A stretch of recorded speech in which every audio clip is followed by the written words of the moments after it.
One of the potential benefits of Joe Biden becoming president is that in theory, it means an end to the wall and the wall construction and the money being spent on the wall.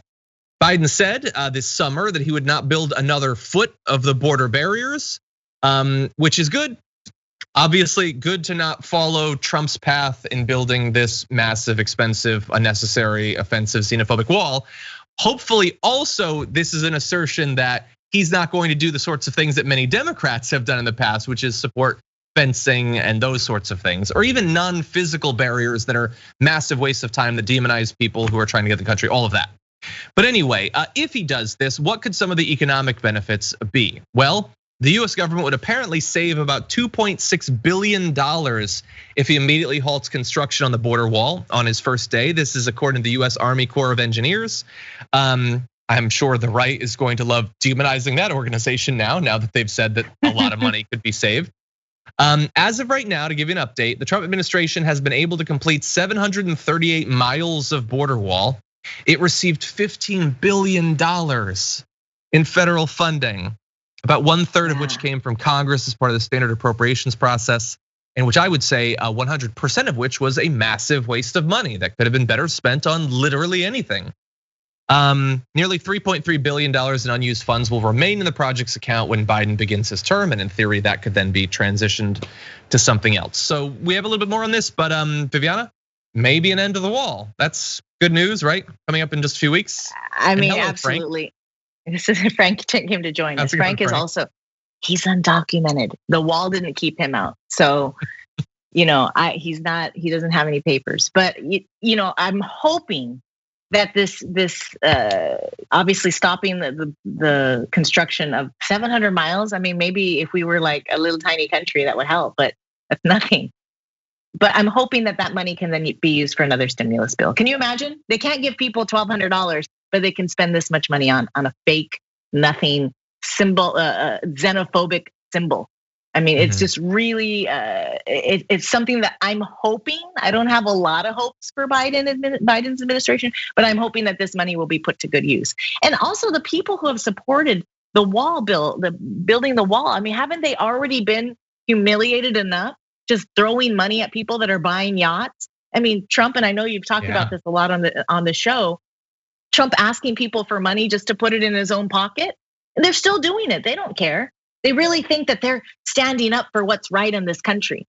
And I'm hoping that not only will the symbol, just like the Berlin Wall going down, will this symbol go down, but we also could really put that money to good use. I mean, and I think a lot of that money should be to use to help the asylum seekers that were really hurt during this time with Trump being in office. So many people suffering, so many children pulled away from their families, now lost. We don't even know where they are. That money could be put to good use, and I really cross my fingers that it is going to be. But we'll be finding out soon in the next few months. Yeah, hopefully. This is it seems like a slam dunk. It'd be very easy for him to change. He can do it unilaterally. That doesn't necessarily mean that it's definitely going to be done, or it's definitely going to be done promptly, or that it isn't going to be replaced by them approving of some sort of immigration reform bill later on in the Biden administration that further demonizes people who are just trying to flee violence and those sorts of things. So we do have to be on our guard for this, but not wasting yet more billions of dollars on this seems like a good thing. Whether that money is repurposed to help out the asylum seekers or immediately thrown into loan forgiveness for dreamers, I can think of a lot of different things that you could use several $billion for, all of which would be better than building a big stupid wall. Yeah. So can the oil money takers and the farm money takers in Biden's administration. They can think of a lot to do with that money too. Exactly, probably.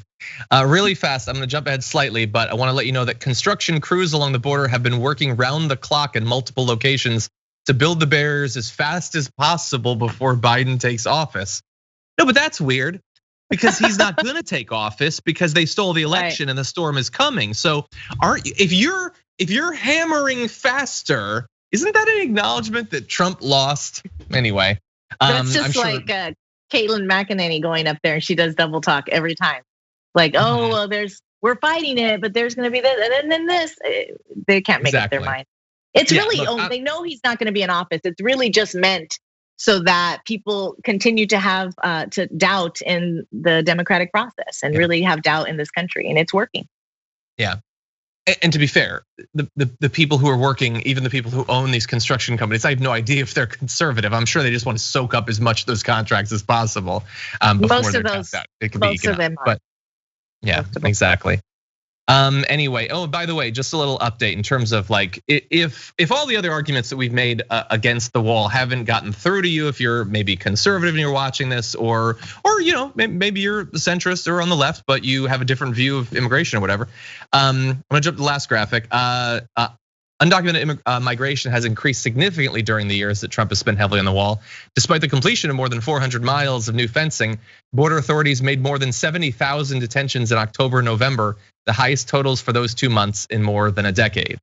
So it appears that building this also doesn't accomplish the stated goal, which is to stop people from crossing over.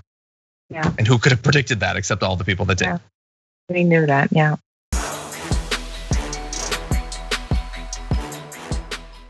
For more political news breakdowns, interviews, stories of activism, and me trying my hardest to care about the occasional big celebrity news story, subscribe to our YouTube channel at youtube.com/thedamagereport. And you can ring the bell wherever it is so you don't miss anything.